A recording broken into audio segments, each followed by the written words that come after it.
नमस्कार दोस्तों, आज हम बात करने वाले हैं एक ऐसे आदमी के बारे में जो हाई स्कूल की शिक्षा भी पूरी नहीं कर पाया। वह इतने गरीब परिवार से था कि खर्चा चलाने के लिए उसे अपनी किशोरा अवस्था से ही नाश्ते की रेहड़ी लगाने से लेकर पेट्रोल पंप पर तेल भरने तक का काम करना पड़ा।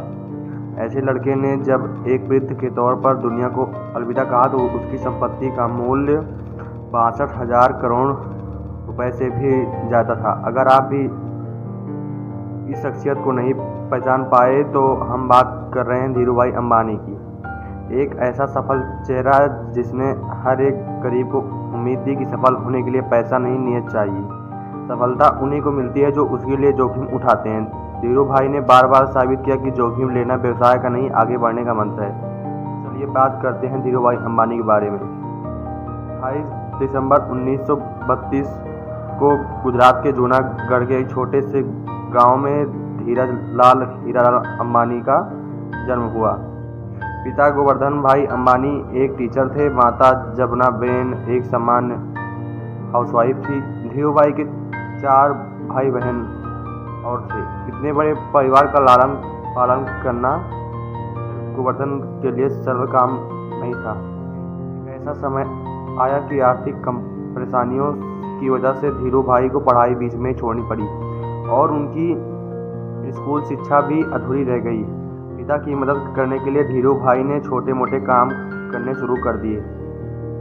ये एग्जाम पर हर सफलता के पीछे ढेरों असफलताएं छुपी हुई होती हैं।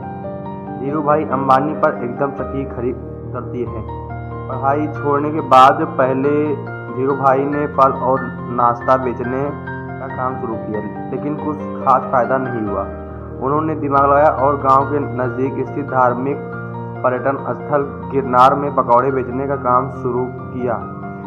यह काम पूरी तरह आने वाले पर्यटकों पर निर्भर था। जो साल के कुछ समय तो अच्छा चलता था, बाकी समय इसमें कुछ खास लाभ नहीं होता था। धीरूभाई ने इस काम को भी कुछ समय के बाद बंद कर दिया। बिजनेस में मिली पहली 2 असफलताओं के बाद उनके पिता ने उन्हें नौकरी करने की सलाह दी। धीरूभाई के बड़े भाई रमणीक भाई उन दिनों यमन में नौकरी किया करते थे। उनकी मदद से धीरूभाई को भी यमन जाने का मौका मिला। वहाँ उन्होंने सेल कंपनी के पेट्रोल पंप पर नौकरी की शुरुआत की और वहाँ 2 साल में ही अपनी योग्यता की वजह से प्रबंधक के पद पर पहुँच गए। इस नौकरी के दौरान भी उनका मन इसमें कम और व्यवसाय करने के मौक़ों की तरफ ज़्यादा रहा। उन्होंने हर एक संभावना पर इस समय विचार किया कि किस तरह वे सफल बिजनेसमैन बन सकते हैं। 2 छोटी घटनाएं बिजनेस के प्रति उनके जुनून को बयां करती हैं। यह दोनों घटनाएं उस समय की हैं जब वो सेल कंपनी में अपना सेवाएं दे रहे थे। जहां वे काम करते थे वहां काम करने वाला कर्मियों को चाय महज 25 पैसे में मिलती थी, लेकिन धीरूभाई पास ही एक बड़े होटल में चाय पीने जाते थे जहां चाय के लिए 1 रुपये चुकाना पड़ता था। उनसे जब इसका कारण पूछा गया तो उन्होंने बताया कि वे बड़े होटल में बड़े बड़े व्यापारी आते हैं और बिजनेस के बारे में बातें करते हैं। उन्हें ही सुनने जाता हूँ ताकि व्यापार की बारीकियों को समझ सकूँ।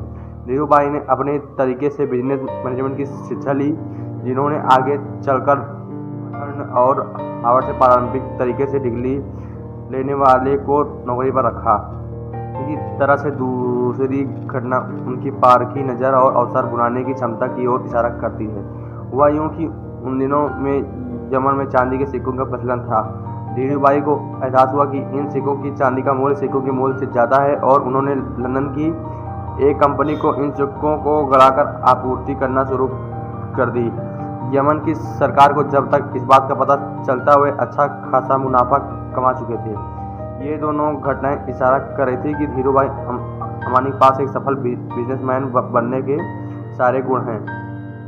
यमन में धीरूभाई का समय बीता था कि वहाँ आज़ादी के लिए लड़ाई शुरू हो गई और ढेरों भारतीयों को यमन छोड़ना पड़ा। इस परेशानी के आलम में धीरूभाई को भी यमन छोड़ना पड़ा।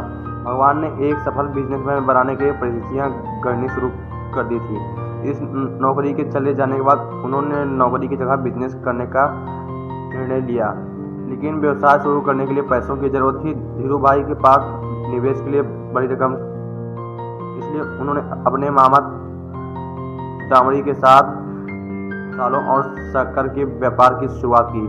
यहीं पर रिलायंस कमर्शियल कॉरपोरेशन की नींव पड़ी। इसके बाद रिलायंस ने सूत के कारोबार में प्रवेश किया। यहाँ भी सफलता ने धीरू भाई के कदम छूमे और जल्द ही वे बॉम्बे सूत व्यापारी संघ के कर्ता धर्ता बन गए। यहाँ बिजनेस जोखिमों से भरा हुआ था और उनके मामा को जोखिम पसंद नहीं था, इसलिए जल्दी ही दोनों के रास्ते अलग हो गए।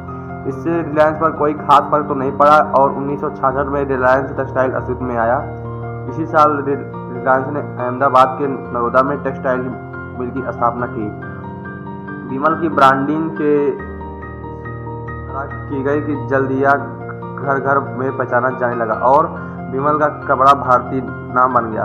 विमल दरअसल उनके बड़े भाई रमणीक लाल के बेटे का नाम था। इन्हीं सब संघर्षों के बीच उनका विवाह कोकिला बहन के से हुआ, जिनसे उन्हें दो बेटे मुकेश और अनिल तथा दो बेटियां दीप्ति और नीना हुई।